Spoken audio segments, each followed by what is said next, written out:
Epidemiology of Toxocariasis. This toxocariasis is the disease is caused by endoparasite worm. Actually, this endoparasite worm is belong to phylum Nematoda.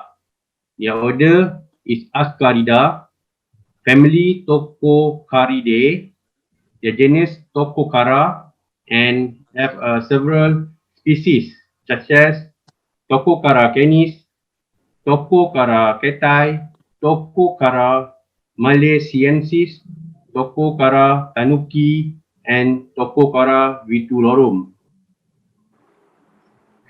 Their general morphology, there is a large white worm. The adult female is around 6 to 10 centimeter long, and adult male is about 4 to 10 centimeter long.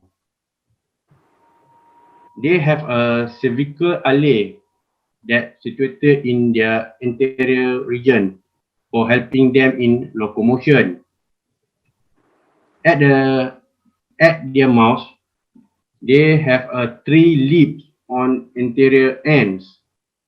For their egg, the color is golden. Their shape is spherical to slightly pear. Their thick shell and pitted surface. Their size is range about 80 to 85 micron for Toxocara canis, and Toxocara cati, their size is about Toxocara cati age is the size is about 65 to 75 micron.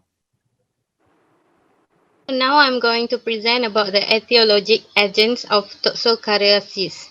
So toxocariasis is caused by the nematode parasite from the family Toxocaridae, such as Toxocara canis, Toxocara malaysiensis, Toxocara vitulolum, and Toxocara cati. But the most important species that lead to toxocariasis are Toxocara canis and Toxocara cati. These both Toxocara species are the common intestinal roundworm of canids and felids.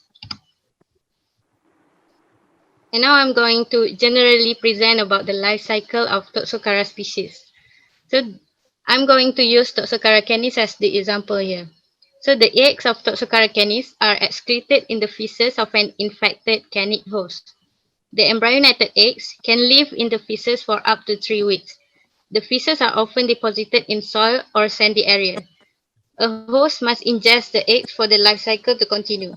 When ingested, the new habitat becomes the internal organs of the host. The gut is the first area that Toxocara canis will reside. If the host has not been previously infected, hatched juveniles will go throughout the circulations to the lungs, then back to the gut. If in a canid host, they will take up residence in the intestine and develop into adults. If the hosts have been previously immunized, these juveniles will go to the body tissues and become dormant as if they were in the paratenic host. Often, the infectious larvae stay in the mammary glands until a pregnancy where they are passed on to a nursing puppy. If in a human or other non-canid host, the larvae will wander throughout the organs.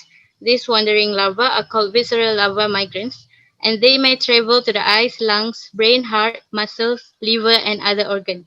Here, they do not develop further but can cause serial local reaction, which will lead to the clinical toxocariasis. Toxocara species can either have a direct or indirect life cycle. Their infective stage is at L3. Now I'm going to talk about the routes of entry into the host animal. The first route is ingestion of developed egg. The second route is ingestion of milk. The third route is prenatal infection via placenta. The last route is ingestion of paratenic host. Next, I'm going to continue with the host of toxocariasis. First is definitive host, which transmitted in dog, fox, wolf, and cats. The transmission is through ingestion of infective egg, then the infective egg hatch and the larva penetrate the gut wall, then will develop into sexual maturity in the intestinal tract of its host. Then the paratenic host, mostly in mammals such as rodent, birds, and domestic livestock. The infections occur by embryonic egg containing LT larva, which is infective stage, which then migrate to the tissue. They do not undergo further development and will remain infective for up 7 years. The life cycle is completed when definitive host consume larva within paratenic host tissue. Then the larva develop into adult womb in the small intestine. Paratenic hosts range for both species and encompass numerous species of mammal and birds. Livestock are important paratenic hosts. Some human cases have been linked to the consumption of undercooked beef, lamb, chicken, and duck meat.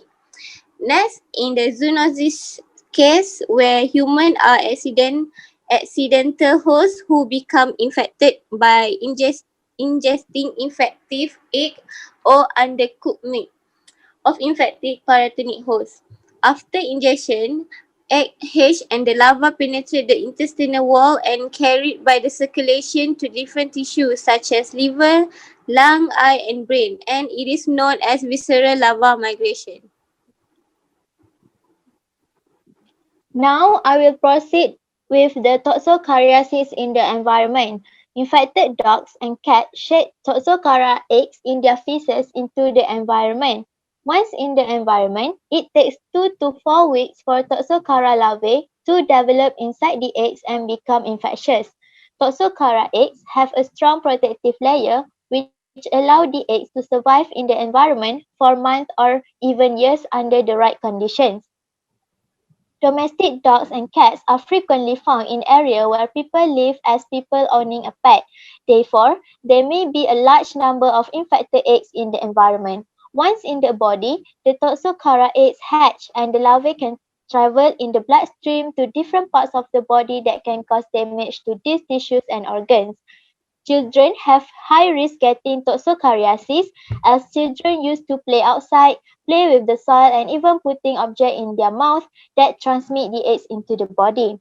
The outdoor part in the urban and suburban setting, in most cases, highly contaminated with embryonated eggs of Toxocara canis and Toxocara cati, since it is in the environment that people routinely walk their pets or most places have feral dogs or cats.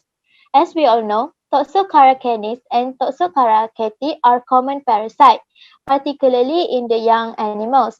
Puppies and kittens acquire Toxocara juvenis transplacentally from their infected mother. Therefore, having puppies or kittens have been identified as a significant risk factor. Besides, wild cats and dogs represent a growing problem in many tropical and subtropical regions and most likely contribute in a major way to the maintenance of high levels of Toxocara eggs in the environment. Other than that, location plays a role as well, because Toxocara is more prevalent in hot, humid regions where the eggs are kept viable in the soil. And the embryonated Toxocara eggs have been recovered from the hair of dogs, which demonstrated that direct human-dog contact could also be a route of infection for humans. So that's all from us. Thank you.